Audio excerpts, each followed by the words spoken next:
Olá, seja bem-vindo, segunda-feira, 16 de agosto. Boa semana para você que nos acompanha, 9h04 da manhã. E a partir de agora, você confere as principais notícias da nossa cidade.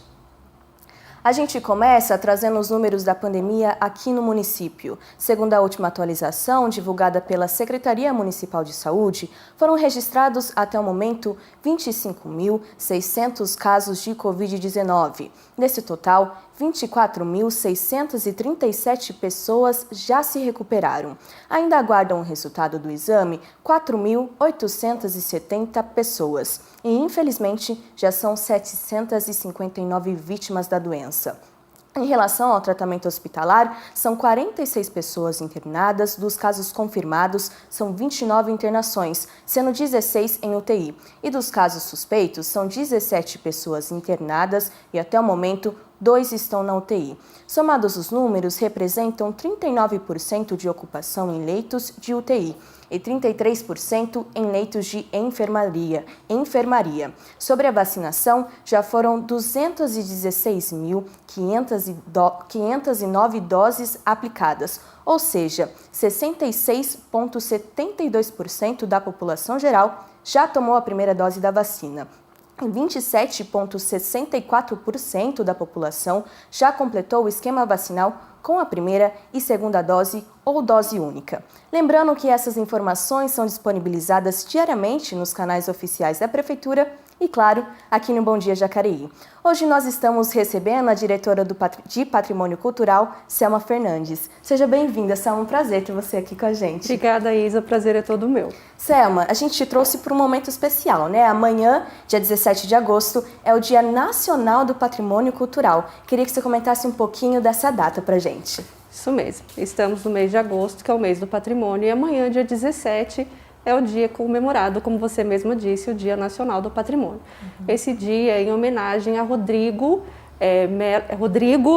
Melo Franco de Andrade, que foi um dos precursores do mês do patrimônio, em homenagem a ele, né?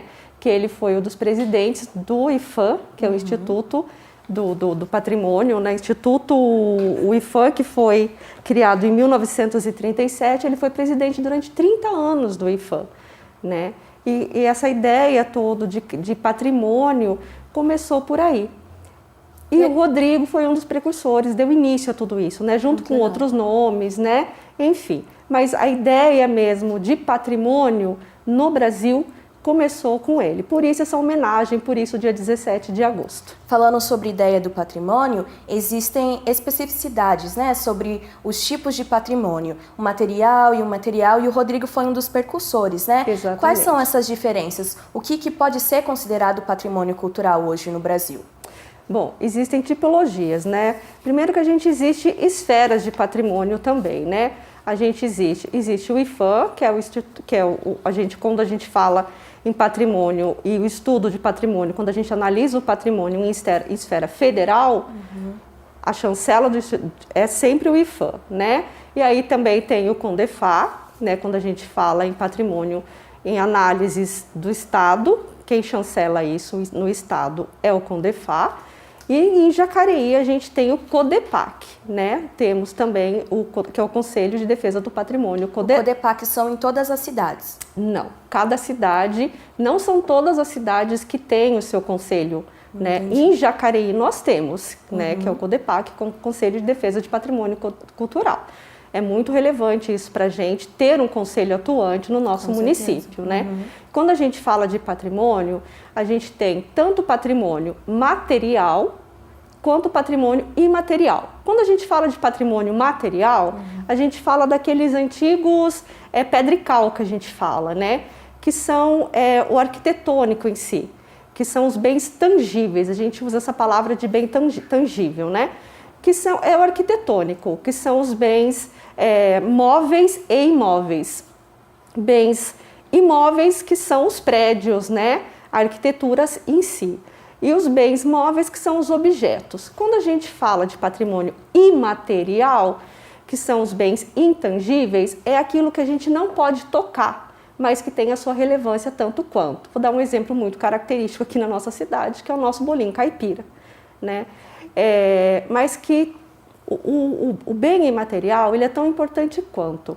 Por quê? Porque é a nossa cultura, né? Então, assim, são os nossos saberes, são os nossos fazeres, é a nossa memória, né? Então, assim, isso para a gente é muito importante. Então, quando a gente fala de patrimônio, a gente não fala somente na grande arquitetura. A gente fala como um todo, tudo que afeta a nossa história, a nossa memória, tudo para a gente tem uma relevância muito grande. Então, a gente tem que ter esse olhar, esse cuidado, né? Essa lembrança e esse afeto. Tudo que causa pertencimento e transmite essa memória, essa afetividade à população, a gente tem que ter esse olhar para patrimônio. Falando sobre Jacareí, sobre a questão material, a gente tem bastante material colhido, né, no sítio arqueológico, certo? Temos, a gente tem um núcleo de arqueologia em Jacareí, né? O núcleo hoje, ele pertence ao museu, né? Ele faz parte desde 2019. Ele engloba o Museu de Antropologia do Vale do Paraíba, porque ele cumpre a sua função de pesquisa, né? Embora ele esteja, o acervo, você mesmo já chegou a visitar, né? Sim. O acervo esteja alocado dentro do centro de memória, que a gente chama, que é o mesmo prédio que divide o arquivo público, né? Ele faz parte do núcleo de pesquisa do MAV. Né? E temos sítio arqueológico, é o sítio da Light, temos sítio arqueológico e sítio histórico, né? Que a gente tem o sítio ali da Chácara Xavier, a gente conta com mais de 400 mil fragmentos, que a gente chama, né? É muita coisa, né, É muita Selma? coisa, que não são fragmentos que a gente fala, são vestígios arqueológicos, não necessariamente peças inteiras. E isso conta a história do homem do Vale do Paraíba. A gente não tem apenas no núcleo, não são apenas vestígios da região de Jacareí, né? Porque a gente é uma instituição que dá endosso, né, para outras cidades Como também, você falou, né, do não estado. são todas as cidades que tem, né? Exatamente, né? A gente dá endosso para outras cidades, inclusive para outros. Chegamos a dar para outros estados. Hoje a gente não dá mais, o IFAM bloqueia, agora é somente para o estado de São Paulo. Legal. Mas a gente conta com isso, né? Que para a gente também é um ganho, né? E quando a gente fala aqui em Jacareí, a nossa cidade é muito rica, né?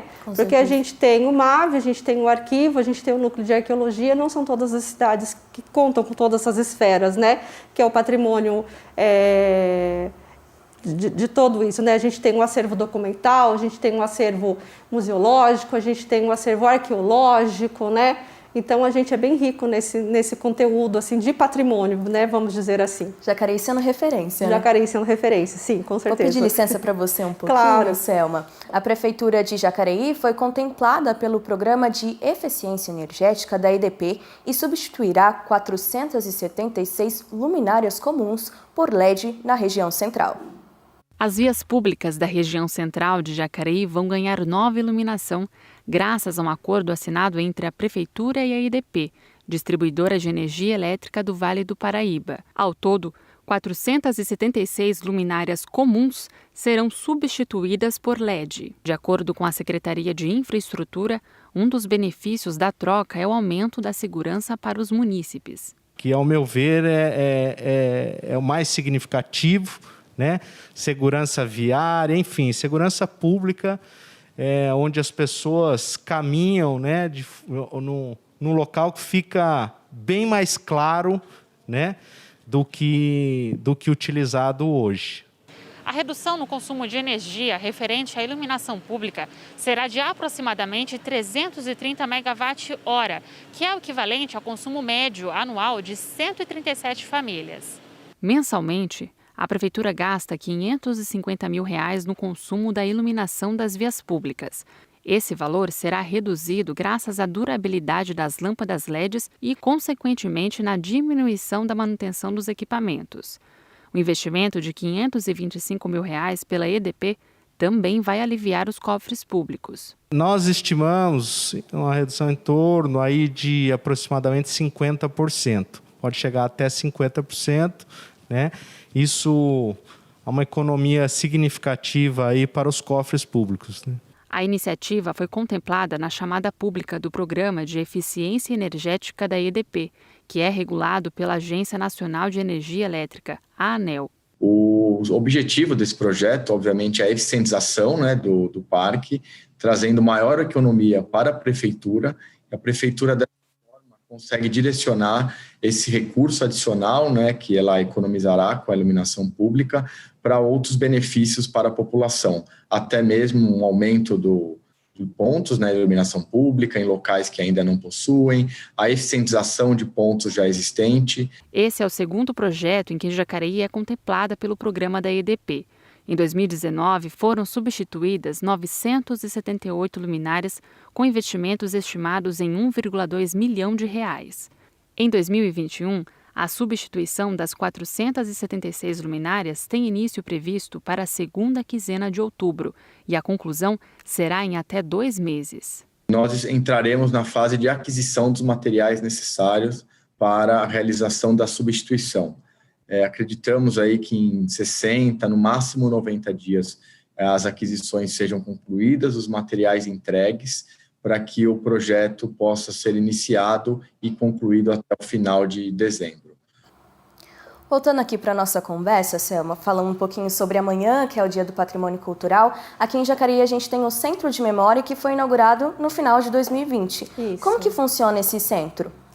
O Centro de Memória, na verdade, Isa, ele foi criado, né, para otimizar melhor os nossos acervos, né? Como eu comentei, o Núcleo de Arqueologia, ele visa os estudos, né, junto ao Museu de Antropologia, né? Então ele é alinhado ao Museu de Antropologia, né, junto às pesquisas, enfim, inclusive no expositivo, né? Tanto o Arquivo Público quanto o Núcleo de Arqueologia, ele, quando tem exposições no museu, a gente ajuda nas pesquisas, né? Todas as pesquisas realizadas para as exposições no MAV são subsidiadas tanto pelo núcleo quanto pelo Arquivo Público. E o Núcleo de Arqueologia ficava lá no Pátio dos Trilhos. Então essa logística não era muito confortável, né? O caminho era longe, enfim. E aí, para otimizar tanto o espaço, a logística, a gente uniu, né? A gente trouxe para mais perto, né? Então, isso facilitou. É uma rede, né, Selma? Uma rede. Então, facilitou muito, até mesmo para os pesquisadores, né? Para as nossas ações educativas, né? Tudo bem, nós estamos num momento pandêmico agora, está tudo fechado, né? Depois eu trago até uma boa notícia, depois a gente comenta sobre isso. Ah, legal. Mas, assim, para os pesquisadores, essa aproximação do MAV, do Arquivo Público e do Núcleo de Arqueologia otimiza mais o tempo, né? Inclusive isso. Então, foi um facilitador, né? Porque fica tudo mais próximo, né? Então, para a gente, isso valorizou, né? E ficou, assim, um espaço mais adequado. A gente tem algumas normas que têm que ser atendidas pelo IPHAN, inclusive, né? E ali o espaço ele é mais adequado, ele é mais salutar, ele é mais arejado, né? Ele é mais próximo do MAV, né? Ele é grande, você visitou. De espaço físico, a área ela ficou mais ou menos do que já era, ela não ficou tão maior, mas ela ficou mais aconchegante, digamos assim, né? O local ficou ótimo, é um local central, lá também era, né? Mas eu acho que lá vai dar vazão a outras atividades, enfim.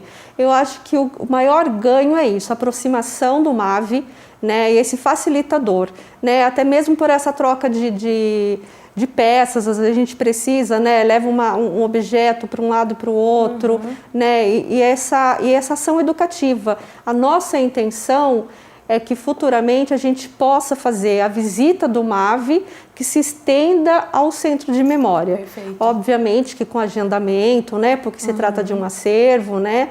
Mas assim, então que seja essa proximidade que possa ser facilitada, né, por conta disso. Então eu acho que foi um ganho muito grande. Atualmente você comentou um pouquinho sobre essa relação, né, essa ajuda, que o Centro de Memória ele ajuda na pesquisa dos trabalhos que vão ser expostos no MAV. Quais são os pontos principais que o Centro de Memória atua hoje em dia aqui na cidade? Pesquisas de modo geral. Pesquisas, né? De modo geral. De modo então, geral, por exemplo, gente... se tem um projeto da Lei Aldir Blanc que alguma pessoa queira fazer. Exatamente. Então, a gente tem desde curiosos, né? que vão lá pelo interesse... E aguça, né, Selma? Aguça. Então, tem tantos curiosos que vão lá pelo interesse mesmo de conhecer a nossa história, porque a história de Jacareí está ali, né? Tanto pelos curiosos, quanto pesquisadores, historiadores, né? Enfim, pessoas que estão fazendo seus doutorados, seus mestrados, né? Que vão à procura que vão à busca mesmo de aprofundar nos assuntos e é ali que eles encontram material para destrinchar, né, e finalizar os seus trabalhos. É ali. Obrigada, viu, Selma? Eu só vou dar mais uma pausa rapidinho. Jacareí foi finalista entre 224 municípios selecionados, que se cadastraram com 723 cases inovadores no programa estadual Boas Práticas de Parcerias Municipais. O evento ocorreu sexta-feira no Palácio dos Bandeirantes, em São Paulo. A Secretaria Municipal de Educação participou com 2 projetos, o Sistema Informatizado de Vaga em Creche e o Conectando Jacareí. O município ficou entre os 36 finalistas e entre os 6 das categorias Cases Inovadoras. Em todo o estado, foram apresentadas mais de 2.000 boas práticas, em várias áreas. Este é o segundo ano que a Rede Municipal de Educação de Jacareí é finalista do programa, que envolve ainda várias secretarias, como Governo, Saúde, Assistência Social e Segurança. Jacareí venceu no ano passado entre 500 municípios com um projeto Universalização da Pré-Escola e recebeu um recurso de R$350 mil. Hoje tem repescagem na campanha da vacinação contra a Covid-19 e quem nos traz mais informações é o repórter João Batista. Bom dia, João. Quais são as informações? Bom dia, Isabela. Bom dia a todos. E hoje a Secretaria de Saúde de Jacareí está vacinando a população acima dos 18 anos contra a Covid-19. Ou seja, se você tiver mais de 18 anos e perdeu a data de vacinação de sua respectividade, aproveite esta nova chance de se vacinar. Além disso, também está sendo aplicada a segunda dose da vacina AstraZeneca e ela é destinada para todos aqueles que tomaram a primeira dose até o dia 24 de maio ou em data anterior. No caso da segunda dose da Coronavac, que também está sendo aplicada no dia de hoje, a vacina é destinada para aqueles que tomaram a primeira dose da Coronavac até o dia 19 de julho ou em data anterior. O atendimento está sendo realizado das 9 horas da manhã às 17 horas e é realizada em todas as unidades municipais de saúde da família aqui da cidade, com exceção de 2 unidades localizadas no bairro Jardim das Indústrias e também no bairro Cidade de Salvador. Nessas unidades, o horário de atendimento vai das 9 horas da manhã às 7 horas da noite. Nas UBSs e na UBS Central, o horário de atendimento também vai das 9 horas da manhã às 7 horas da noite. Saiba o endereço de todas as unidades de saúde de nossa cidade no site da Prefeitura Municipal, o jacareí.sp.gov.br. E para se vacinar, é preciso levar consigo um documento de identificação com foto, o CPF e também um comprovante de residência. Caso seja a segunda dose da vacinação, leve também seu cartão comprovando que já obteve a primeira dose da vacina. E por fim, se for se vacinar e puder, contribua doando 1 quilo de alimento não perecível no momento de sua vacinação. Este é um ato de solidariedade promovido pela campanha Vacina contra a Fome, portanto, se puder, contribua. Volto com você, Isa. Obrigada, João, pelas informações. E mudando de assunto, as obras da terceira ponte estão avançadas. A Prefeitura Municipal estima que a circulação na via possa acontecer a partir de dezembro deste ano. As obras da terceira ponte sobre o Rio Paraíba do Sul, entre as avenidas Malek Assad e Humberto de Alencar Castelo Branco, que começaram em junho de 2020, continuam avançando. Nesse primeiro semestre, a gente praticamente terminou a obra de arte, que é a ponte propriamente dita, né? Então, nesses primeiros 6 meses, toda a área, né, de construção dentro do rio e nos entroncamentos já está praticamente pronta, 90% pronto. O objetivo do projeto é reduzir o tempo de deslocamento de usuários do transporte coletivo e de motoristas que transitam entre as regiões leste e oeste da cidade. A obra está sendo financiada com recursos do contrato de financiamento externo entre a Prefeitura e o Banco de Desenvolvimento da América Latina. Nesse momento de pandemia, os recursos do Tesouro Municipal, né, da arrecadação municipal, eles estão todos destinados para a área social e para a área de saúde, para enfrentamento da pandemia e para o tratamento de Covid. Toda essa obra que está sendo executada, ela está sendo executada com recursos do CAF, que é um banco de financiamento externo. Então, hoje o município não está desembolsando recursos para essa obra. Essa obra ela está sendo feita com financiamento que o município vai pagar no longo prazo. Neste ponto, que fica bem próximo à Avenida Presidente Humberto de Alencar Castelo Branco, já é possível ver a estrutura da ponte pronta. Serão 2 faixas viárias, calçadas e também ciclovias, que vão se estender ao longo das avenidas de acesso. Neste outro ponto, que tem acesso pela Avenida Malek Assed, nossa equipe conseguiu subir na ponte. O interessante é que a construção sob o leito do rio é de apenas 90 metros, mas o que vai revitalizar mesmo a cidade é o entorno da obra. Todo o trabalho foi elaborado em parceria com diversas frentes, entre elas o IPHAN, Instituto do Patrimônio Histórico e Artístico Nacional para a Preservação Histórica do local, e a Secretaria de Meio Ambiente, que priorizou um vão de acesso para animais como capivaras que habitam o local. A partir de agora, entre os maiores desafios estão as obras de encontro da ponte, pois a estrutura do solo, em maioria composto por areia, exige um esforço para que a engenharia seja feita de forma segura e duradoura. A previsão oficial para a entrega da obra é 3 de abril de 2022. No entanto, a Prefeitura estima que em dezembro deste ano a avenida já esteja aberta à população. O secretário de Governo reforça que, além dos benefícios para a mobilidade urbana, o espaço vai permitir um outro olhar para a natureza de Jacareí. É a área da escola agrícola, que é um grande presente que a cidade tem no seu coração, né? E é uma área muito bonita. Então, quem passar pela essa avenida nova até chegar na ponte, vai estar passando pela área da escola agrícola e vai conseguir ver um fragmento de mata muito bonita, vai ter um contato com o rio que está quase intocado, Então uma região muito diferente, muito próxima do centro de Jacareí, mas muito diferente do que o jacariense está habituado a ver. Voltando aqui para a nossa conversa, Selma, queria que você comentasse, na verdade você já comentou, mas que aprofundasse um pouquinho mais, sobre a importância desse trabalho do patrimônio cultural, do Centro de Memória para a nossa cidade.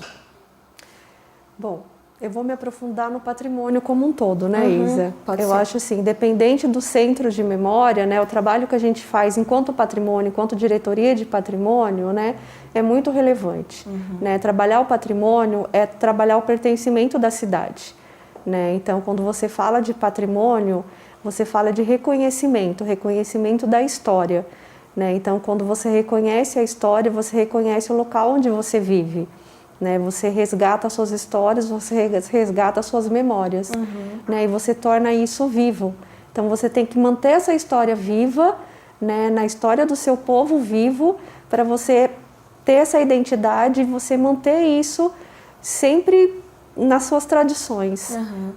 E a gente acaba entendendo o porquê de tantas coisas da cidade, desde a parte da estrutura até da parte cultural mesmo, Exatamente. Então, assim, você vê que existem muitas pessoas que resgatam essas histórias de a gente vê nos sites, nos Instagrams, por aí, vários jacareís, sites jacareís pelo mundo, que tem esse pertencimento, que buscam, de alguma forma, manter essas histórias vivas. Então, o Centro de Memória, a Diretoria de Patrimônio, que é uma equipe grande que trabalha para isso acontecer, são as nossas ações educativas, que a gente faz, que busca sempre manter isso em foco. Reconhecer a história para a gente saber também para onde que a gente vai, Exatamente.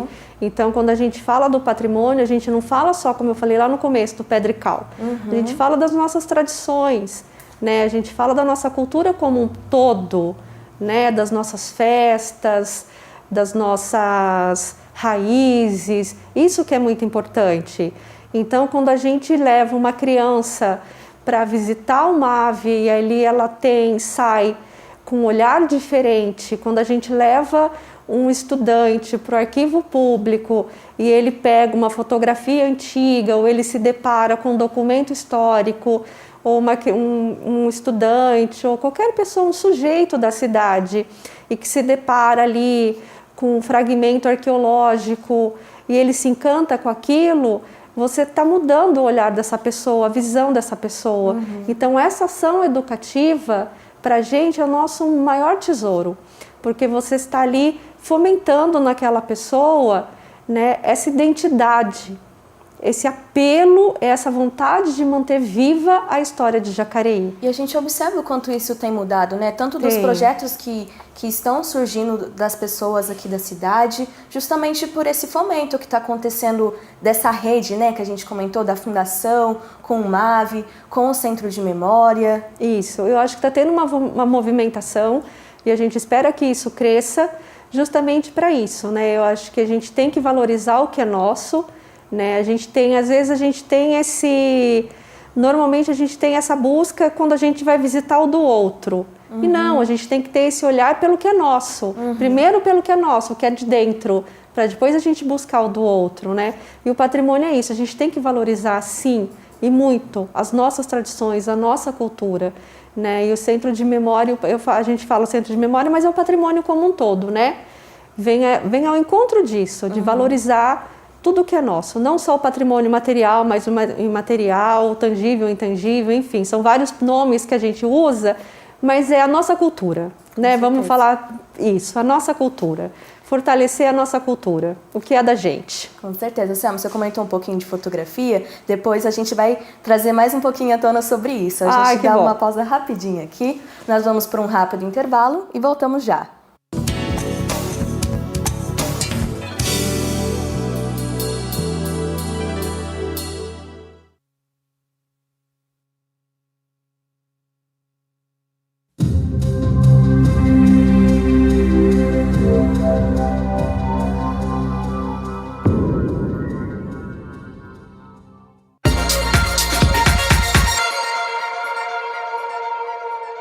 A EDP, distribuidora de energia elétrica, criou uma conta comercial no WhatsApp para facilitar o atendimento com os clientes do Vale do Paraíba e região. A Prefeitura de Jacareí pretende revitalizar o Jardim Didinha. Entre as ruas Santa Isabel e Abel Rodrigues de Souza, existe uma área de 680 metros quadrados que será transformada em área de lazer, com academia ao ar livre, playground e área de estar, tudo isso dentro de um projeto paisagístico e acessível. O projeto prevê a instalação de uma caixa de areia com brinquedos como gangorra, gira-gira, balanços, além de um brinquedo adaptado no playground. Todas as instalações acessíveis serão conforme as determinações da Lei Brasileira de Inclusão da Pessoa com Deficiência. E, para que pais e responsáveis fiquem próximos às crianças, haverá também bancos, mesas e lixeiras. O projeto contempla paisagismo que inclui o plantio de espécies nativas capazes de suportar encharcamentos do solo e períodos de seca, e toda a iluminação será de lâmpadas LED. Quer saber mais sobre este projeto de revitalização do Jardim Didinha e fazer a sua contribuição? Envie um e-mail para participajacareí@jacareí.sp.gov.br e fique atento aos canais de comunicação da Prefeitura.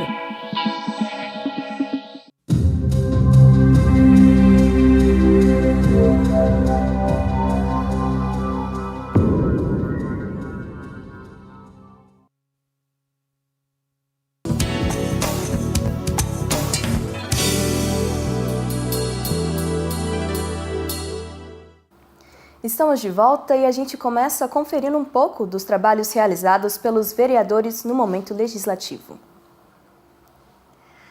A gente começa com o vereador Valmir, do Parque Meia Lua, que enviou um pedido de informação ao prefeito Isaías Santana sobre a falta de construção de arquibancada em campo de futebol do Parque Meia Lua, na região norte do município.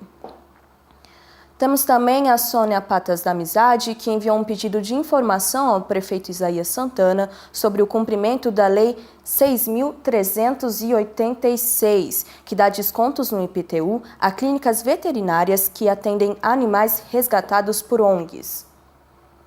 Temos também o vereador Roninha, em que enviou um pedido de informação ao prefeito Isaías sobre a responsabilidade de fiscalização do estacionamento irregular de caminhões na Avenida Aldo Toledo, nas obras do Anel Viário, no Parque Meia Lua. Voltando aqui, Selma, sobre a nossa conversa, queria que você comentasse, né? A pandemia pegou todo mundo de surpresa, a gente está em 1 ano e meio, ainda está se adaptando, tentando entender se a gente vai sair desse momento. Queria que você comentasse um pouquinho como que foi esse processo, né? De manter o centro de memória, quais que foram as adaptações? Bom, realmente, né? A pandemia nos pegou de surpresa, principalmente no museu, que o museu, bem no auge da pandemia, ele completou 40 anos, né? O MAV completou 40 anos, a gente estava com uma exposição, estamos ainda, né, com uma exposição linda, totalmente montada, esperando, né, a abertura, né, a inauguração dessa exposição, e tivemos que fechar. Reabrimos durante pouquíssimo tempo e novamente tivemos que fechar. Mas eu trago uma notícia boa aqui de antemão, que amanhã, no Dia do Patrimônio, reabriremos novamente as portas do MAV. Ah, que né? legal. Amanhã reabriremos a porta do MAV, né? Convido a todos aqui, né? Ficará aberto de terça, o MAV de terça a sexta, das 9 às 16h30, né? Lógico que com todas as medidas necessárias, teremos álcool gel, todo mundo de máscara, sem, né, sem aglomerar, né? Mas estaremos com a porta aberta, com as portas abertas. E essa exposição do MAV vai estar lá? Está, a exposição dos 40 anos ainda está lá. Legal. Né? Estamos com a exposição da música no piso inferior, a exposição... Temos todas as exposições que já estavam esperando, aguardando, estão lá ainda, né? A gente não teve esse... Nós não tivemos o prazer de mostrar as exposições, né? Então estão lá ainda, né? O MAV 40 anos está no piso superior, né? Que essa exposição MAV 40 anos, ela conta um pouquinho do nosso acervo, do acervo do MAV, adquirido durante esse período de 40 anos. A gente está com a exposição na rua também, né? Em algumas praças, lá na Praça Raul Chaves, né? Lá na Praça Raul Chaves, na Praça do Rosário também tem, né? Andando, percorrendo as ruas da cidade, você vê uns totens que estão, né? Não sei se você chegou a ver, né? Porque o MAV, antes dele abrir enquanto museu, ele começou como museu de rua. Então a gente resgatou essa ideia, colocamos o da rua, funcionou, porque as pessoas passam e acabam vendo. Mas o interno ficou fechado, então a partir de amanhã reabriremos. E o centro de memória hoje já está reaberto. Ah, que legal. Né? Já está reaberto também no mesmo horário do museu, das 9 até as 16h30. De segunda a sexta. Então, essa é uma novidade que eu trago aqui, uma boa notícia. Então, vocês não pararam de trabalhar, né, Sam? Porque para voltar assim com tudo, é que vocês estavam... Porque, assim, na verdade, o trabalho do patrimônio, ele não se encerra, né? Com certeza. Ele não se encerra. Nos bastidores, a gente trabalhou muito em dobro, né? Porque é o momento que nós tivemos que parar de atender ao público e que nossas ações se voltaram para o interno. Então, assim, nós nos dedicamos a fazer tudo o que a gente não consegue fazer no dia a dia, porque a gente tem que atender munícipe, a gente tem que atender pesquisadores, enfim. Né? Então, para a gente, de certa forma, foi bom, porque nós conseguimos avançar nos nossos trabalhos de acervos, de trabalho de higienização, de trabalho de fichas catalográficas, nas nossas ações educativas, né? Tanto que a gente disponibilizou as fichas catalográficas da arte sacra do museu, a gente conseguiu disponibilizar, tá tudo lá. Tá tudo lá. Então, assim, nos bastidores a gente conseguiu fazer isso. A gente conseguiu finalizar a mudança, inclusive, do núcleo de arqueologia, né, que seria um pouco mais moroso se fosse num processo aberto de atendimento ao público, a gente ia demorar mais, né? Então, assim, para a gente foi bom. Do arquivo público também, né? A gente conseguiu fazer vários trabalhos de organizações internas, né? Devido ao fechamento da pandemia. A pandemia nos propiciou voltarmos essas ações para dentro, né? Então, e aí a gente fortaleceu as nossas atividades, as nossas ações educativas, né? A gente continua com o nosso hashtag, né? Às quintas-feiras, né? A gente sempre traz uma notícia de jornal, alguma coisa, antiga, um noticiário antigo, Isso é muito legal. né? A gente sempre traz e tem tido uma boa visibilidade, né? Então, assim, são ações que a gente tem trazido para manter vivas os nossos trabalhos, né? Muito legal. São essas coisas que a gente tem feito. Mas, assim, para a gente, por um lado, foi bom, porque a gente conseguiu trabalhar bastante os nossos trabalhos de acervo. Então, nossos acervos estão muito bem cuidados, nossas fichas catalográficas estão finalizadas praticamente, né? Então, assim, o acervo do MAV está praticamente finalizado mesmo, assim, sabe? O do arquivo também. Então, assim, foi um momento de pausa de recebimento de população, mas o serviço foi intenso. E agora foi chegou intenso. a hora de mostrar todo esse Agora trabalho chegou a pra hora todo de mundo. mostrar, exatamente. Vou pedir licença aqui novamente. A Caixa Econômica Federal libera nesta segunda-feira os saques e transferências da 4ª parcela do auxílio emergencial aos beneficiários que não fazem parte do Bolsa Família, nascidos em outubro. O pagamento da 4ª parcela do auxílio terminou em 30 de julho, tanto para esse público quanto para quem faz parte do Bolsa Família. As próximas 3 parcelas começam a serem pagas a partir do dia 20 de agosto, segundo o calendário completo divulgado pelo governo. Os trabalhadores podem consultar a situação do benefício pelo aplicativo do auxílio emergencial, pelo site auxilio.caixa.gov.br. Aprovados no processo seletivo do SISU devem fazer matrículas para o segundo semestre até hoje. E quem nos traz mais informações é a jornalista Nayara Francesco. Bom dia, Nay. Quais são as informações? Isso mesmo, Isa. Bom dia a você, bom dia a todos que nos acompanham. Hoje é o último dia para os aprovados no SISU fazerem as matrículas nas instituições públicas de ensino superior. Esse programa ele oferece neste segundo semestre 62 mil vagas e os candidatos que foram aprovados, eles foram avaliados por meio da nota do Enem. E quem não foi aprovado, quem não vai fazer aí a matrícula hoje, não precisa se preocupar, mas precisa ficar muito esperto, porque hoje é o último dia para demonstrar interesse na lista de espera, porque o resultado ele vai sair logo no dia 18 e logo no dia seguinte, no dia 19, é a data da matrícula para esses estudantes que forem chamados na lista de espera. E essa lista de espera, Isa, ela oferece vagas remanescentes de um dos cursos escolhidos pelos candidatos que não foram chamados aí, né, na chamada regular. E o estudante ele precisa demonstrar o interesse, como eu já falei, só reforçando, ele precisa demonstrar o interesse hoje, dia 16 de agosto, lá no portal do MEC, que é o gov.br/MEC. E não perca essa chance, né? Essa última chance aí de conseguir uma vaga na universidade pública, oportunidade para os estudantes. Isa, eu volto com você aí no estúdio.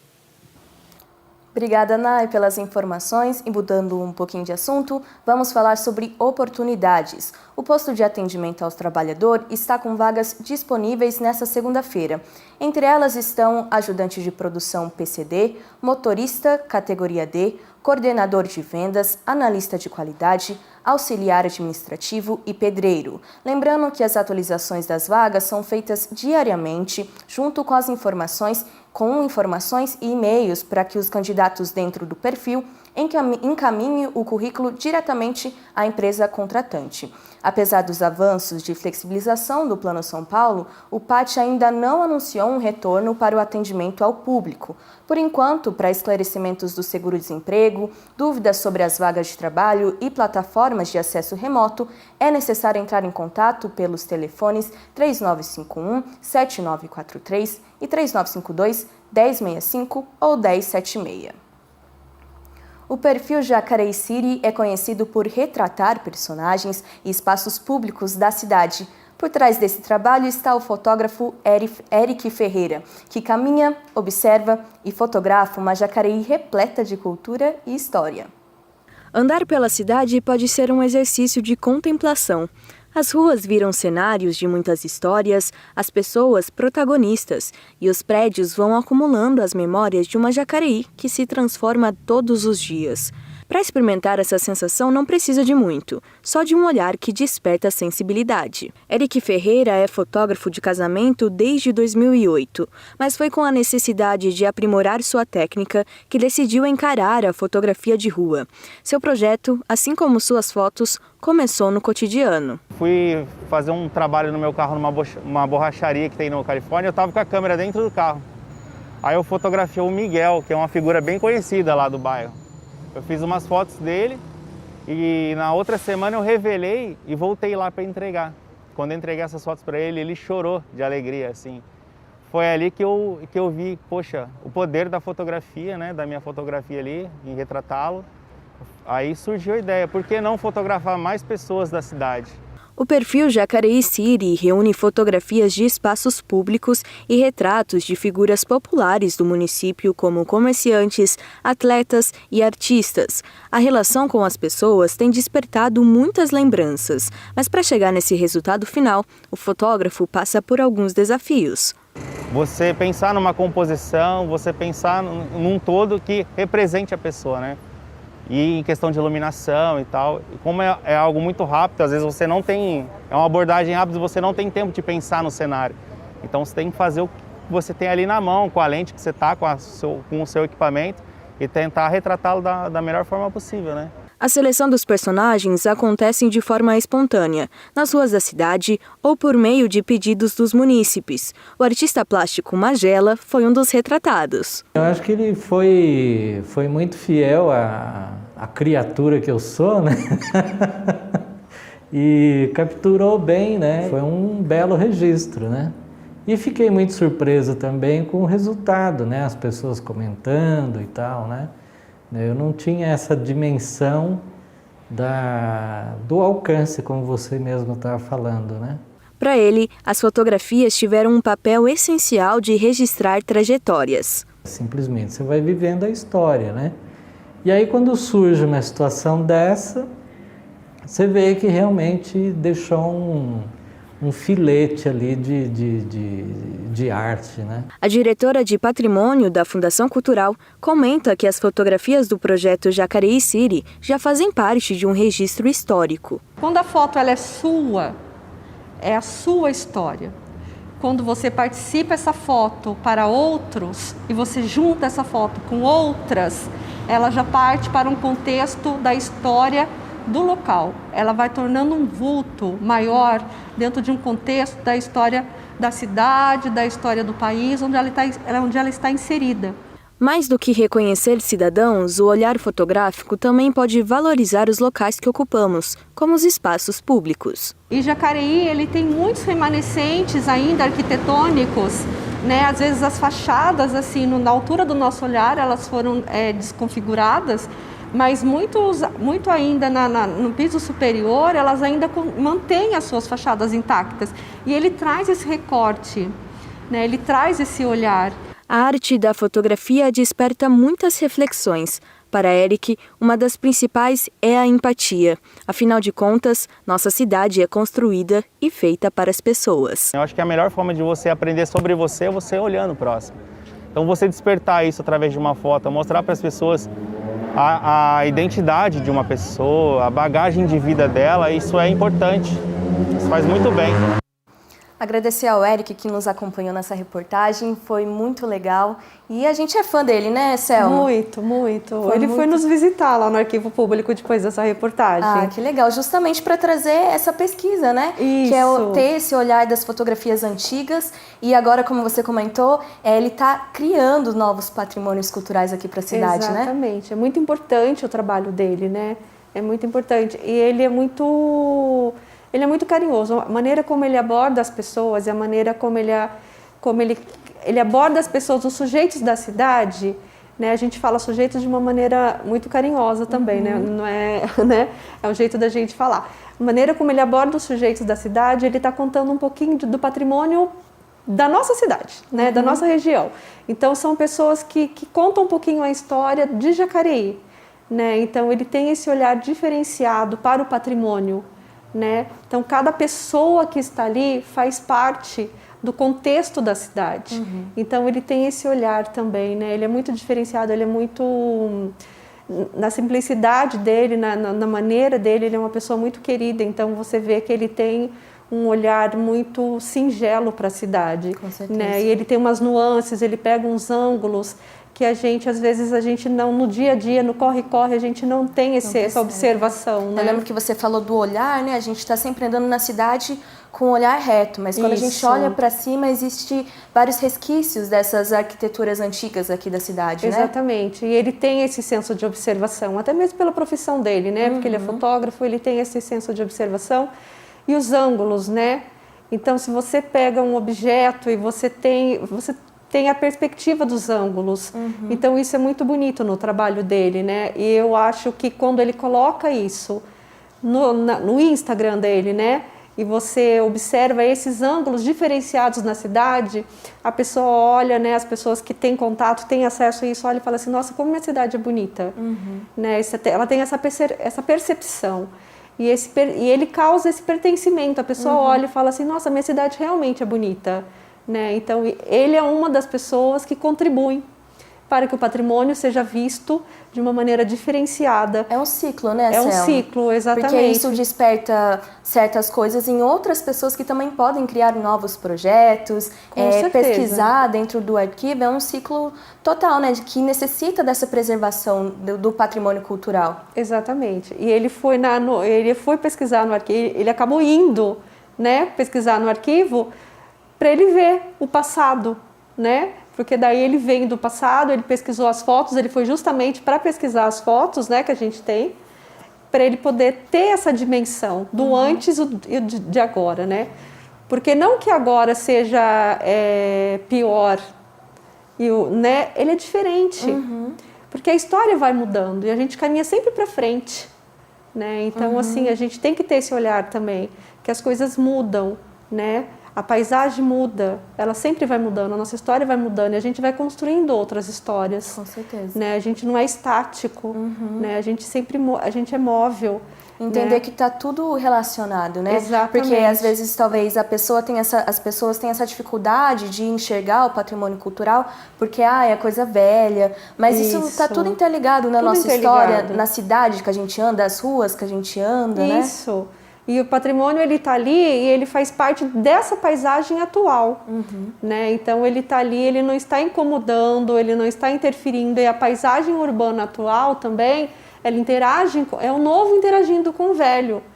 Porque são nuances, são mudanças, né? São mudanças da paisagem, são mudanças da paisagem tanto arquitetônica como da paisagem natural. E isso é comum. Né? E a gente tem que aprimorar esse olhar e tem que cuidar. A importância, né, desse equilíbrio, né? É o equilíbrio, exatamente. E tudo é bonito, e tudo faz parte, né? Porque a gente sempre caminha para frente, mas a gente não pode esquecer o nosso passado. Com certeza. A gente caminha para frente, mas com um olhar sempre no passado, que é de onde vem a nossa história. O nosso patrimônio maior está ali. Tudo vai virar história, né, Selma? Tudo vai virar história. Nós aqui, nesse momento que estamos, já estamos fazendo a história, a nossa história. Com certeza. Né? Agora, só para fechar, que o nosso tempo está acabando, queria que você comentasse sobre a agenda, né? O que vai ter amanhã para a gente comemorar o dia 17 de agosto? A agenda da Fundação Cultural no mês de agosto é uma agenda recheada, né? Eu trouxe aqui uma colinha para eu não esquecer. Pode usar. Vou usá-la. Então, nós estamos desde o começo de agosto com várias atrações, né? Então, eu peço para vocês, por gentileza, de seguir as páginas da Fundação Cultural, né? A rede social da Fundação Cultural, né? Mas amanhã, que é o mês que é o dia do patrimônio, né? Que a gente comemora, a gente vai ter uma live às 19 horas, né, que vai ser sobre o futuro dos patrimônios imateriais. Vai ser uma discussão bem bacana com o André Bazanelli e a Rachel Abdala, que eles vão falar um pouquinho sobre as experiências no que tange a apropriação social do patrimônio. Nossa, muito legal. Então vai ser muito bacana. Quem vai fazer a mediação é a Patrícia Cruz, que vocês conhecem, né? No dia 19, a gente vai ter o primeiro encontro dos mestres Cultura Viva, né, com o mestre Sampaio, o mestre Roberto e o mestre Cleuso. O mestre Cultura Viva, vocês conhecem, que é um projeto que a gente tem ao edital. Esse ano completa 10 anos de mestre Cultura Viva. Que valoriza tanto que a gente valoriza aqui na a nossa cidade, cultura, que são os mestres, nossos queridos mestres, que contribuem tanto com os nossos saberes e fazeres, né, que tem essa troca de vida, né, é uma troca de vida, né, conosco. Depois, no dia 22, nós vamos falar um pouquinho do folclore no Vale do Paraíba. Também é uma live, sempre às 19 horas. No dia 26, a gente acabou de falar aí do mestre Magela, no dia 26, às 16 horas, diretamente do Museu de Antropologia. A gente vai ter o Momento de Saber, a arte do barro. Que legal. Mestre Magela nos ensinando ali a modelar. Que legal. Né? Semana passada nós tivemos um Momento do Saber com a mestra Ione fazendo bolinho. Agora eu aprendi a fazer o bolinho. Que é o patrimônio material que e é o agora patrimônio com Magela. material e agora com o mestre Magela. Incrível. No dia 26. No dia 27, com o querido Bruno Vilagra, Arquivos, para que servem? Ele vai discorrer um pouquinho sobre a contribuição dos acervos para as pesquisas científicas. Olha que interessante, às 19 horas. E este ano vamos novamente ter a Feira do Bolinho, a tradicional Feira do Bolinho. Diferente, né? Vai ser drive-thru. Diferente, vai ser pegue leve, né? Take away, que a gente fala, né? Nos dias 27, 28 e 29, das 14 às 21 horas, lá no estacionamento do Parque da Cidade. Tá aí já, né, Selma? Tá aí, tá chegando. Lembrando São que 15 entidades sociais, 15 entidades assistenciais que nós estamos ajudando, 15 entidades beneficentes, né? Mesmo no momento pandêmico, a gente acha interessante resgatar isso da Feira do Bolinho, né? Pra gente poder, com todos os cuidados necessários, mas é importante a gente resgatar a Feira do Bolinho e comer bolinho, né, gente? Vamos comer bolinho, nosso patrimônio material, que é muito importante.